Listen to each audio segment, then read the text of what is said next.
seven dimensions, people that they have that, physical, behavioral, emotional, and psychological, interpersonal, intellectual, and occupational, and spiritual. Dahil na-pastor po ako.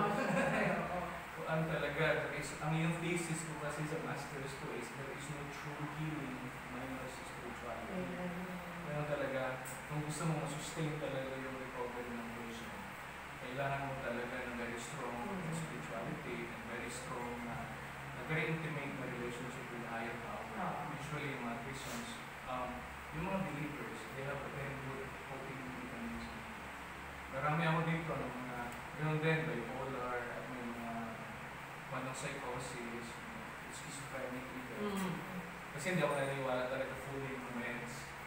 Yung meds, a certain degree, yung symptoms, kailangan talaga. So, maximum of 3 months hopefully. Kasi matagal